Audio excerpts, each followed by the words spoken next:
Do not run meta ads for your e-commerce business before watching this thing the entire way through. So what I'm going to explain to you is super crucial for e-commerce brand founders, especially if they're looking at starting running meta ads for their business. And this is off the back of myself spending millions of my own dollars on meta ads. I've been running meta ads for over a decade, and I've been responsible for tens of millions of dollars in spend for my clients as well. And I've made them a hell of a lot more than that. So as things change with the meta ads platform and the algorithm and all this sort of stuff, it's really important that we adapt to those changes and understand what's important and what's not, because there's a lot of media out there and a lot of gurus telling you this, and this. It's very difficult to keep up sometimes, okay? But I want to talk about a really fundamental principle that I share with my e-commerce clients and my paid communities, my Ecom Blueprint and Up-Level Mastermind programs, about meta ads. And as I say, this is for people who have probably never run ads before, or maybe you've just started, or maybe you're a couple of months into the journey, either doing it yourself, learning from YouTube University, or maybe you're part of programs that specialize in meta ads, or maybe you've got an agency or contractor running things as well, or even a family friend running stuff for you as well, right? They're all relevant to when and what you should be looking out for when you're running meta ads, all right? So the first thing I would say is that you need to be able to manage your own expectations around ads. The piece of advice that I give my clients is this before they start running ads. Do not spend $1 that you cannot afford to lose, okay? So what that basically means is don't spend it if you're so desperate to get the return on that dollar. That is not to say that you won't get a return on your dollar, but it's to manage the expectation that if this is going to sink you by spending $100 a month, $300 a month, $10,000 a month on ads, do not spend it. There should not be pressure put on the spend when you're just starting out with ads. There just can't be, okay? So often I say to people that really they shouldn't spend anything less than $10 a day on a cold audience targeting, like we call that our top of funnel. Okay, typically that's an Advantage Plus campaign, or anything less than say $2 a day on our bottom of funnel, which is our retargeting, right? Trying to get people back around to buy from us. So you're looking at about that $350 a month minimum just to get started, just to get some data through the account. Okay, now as I say, people can go as assertively and aggressively as they really like, and the response that, I often get when I ask, well, how much have you got to spend? People will say, well, I've got as much as I've put in if I'm getting the returns. Completely valid explanation. But before getting to that point of, scale really is what that is, we need to understand if we're hypothetically going to get those positive results, right? So we don't want to invest thousands, tens of thousands just straight out of the gates in the hope that we're just going to deliver the results, okay?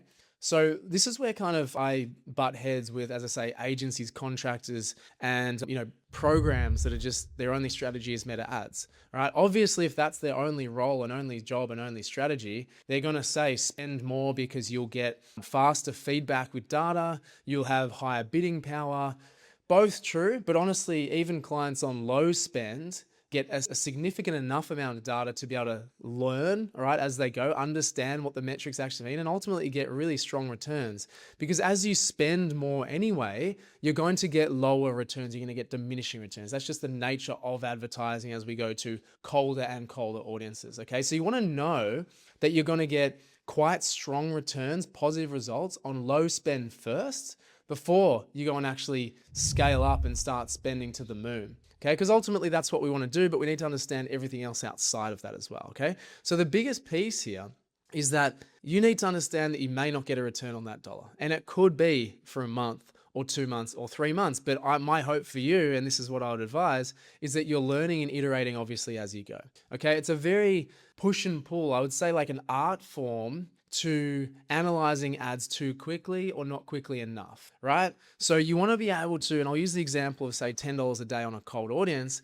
you want to be able to leave it for a week, 10 days, right? You're spending $70 to $100 to assess those 2, 3, 4, 5 ads that Meta likes to feed out. You'll see the spend is not proportionate, okay, in terms of its percentages. So what is Meta liking to feed out to people? How are people responding to these ads in terms of our click-through rates and cost per clicks? And ultimately, what are our returns, meaning through our pixel data, how many people are converting? What is the ROAS? What is the cost per acquisition or cost per purchase? Is it affordable? Is it not? And so there's really like a, traffic light system, if you call it that, or just a pass fail where we can assess if ads are succeeding or they are not. Okay. Now, as I said before, in terms of the management side of things, like people and things are changing all the time. Algorithms are changing all the time. I wouldn't say strategies change all the time, but you do need to adapt to those platform changes and what Meta themselves are actually pushing in terms of new features, because typically they will begin to do well because they want you to use them. Okay. They favor those that use the new features, for example. And so if your expectations are managed, if you're only spending what you can afford to lose, I'll say it in that way, then there's not the pressure to perform, right? You don't have to overmanage. You don't have to be changing things like crazy. You don't have to be coming up with even content every single day as agencies or gurus will have you do. You can leave it to the devices somewhat of Meta, which has 50,000 touch points on every single person's profile, is optimizing by the microsecond, is 1 billion times or even infinitely more intelligent than what we are as human beings. You can leave it to its own devices. It's going to figure things out way faster, do a way better job than you meddling with it, okay? Which means that you don't have to stress about the spend. You just kind of watch it and then monitor it and manage it after those 7, 10, 14 days and see what the results have been objectively. Not emotionally attached, not watching your credit card bill and this charge went through and I can't afford to keep them on if this happens. Right? I hear this all the time, and that's why my advice initially is do not even consider running ads if the money that you're going to spend you can't afford to lose. If it's going to put you out of business, don't spend it. You have to go the long way around and find other ways organically through email marketing, database building, through influencers, through competitions, through collaborations, whatever it might be. You have to do what you have to do. Ads are not the be all and end all to the success or failure of your business. Okay. And if they are, then you're going to go out of business really quickly. All right. For Karmic, for the cold pressed juice business, I mean, we arguably started ads way too late, right? From what we should have, but we did it in the end. It was probably honestly 2 years, maybe back in sort of 2015. And they've been amazingly successful, getting consistently between like 6 to 10 times ROIs, right? ROAS. And so they've been amazing to be able to scale those up. And I've been in charge of those ads for a very, very long time. And so pulling the skills back to brands doing less than 10 and 20K months, what do they need to do? What do they need to do on low spend? Okay, what does this 30-day window look like on that 350? Okay, are they good? Are they strong? Are they positive? Are the signs there? The metrics there? Great. Now let's spend 500 next month. Now let's spend 1,000 next month. Okay, we look at things in silos, in independence, and we look at them objectively through data to know the success or failure. Push harder, pull back.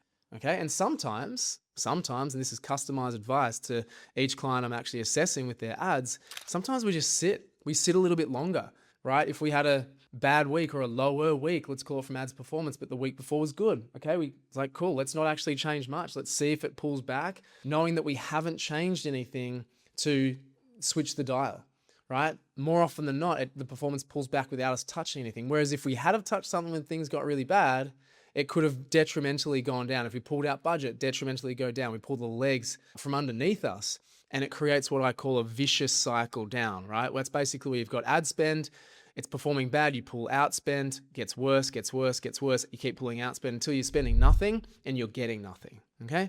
So this is the advice. The bottom line of this video is don't spend what you can't afford to lose. That includes from the beginning, it includes in the middle, it includes scaling, all right? Every dollar that we spend in addition to is testing budget, and that's the way it needs to be viewed.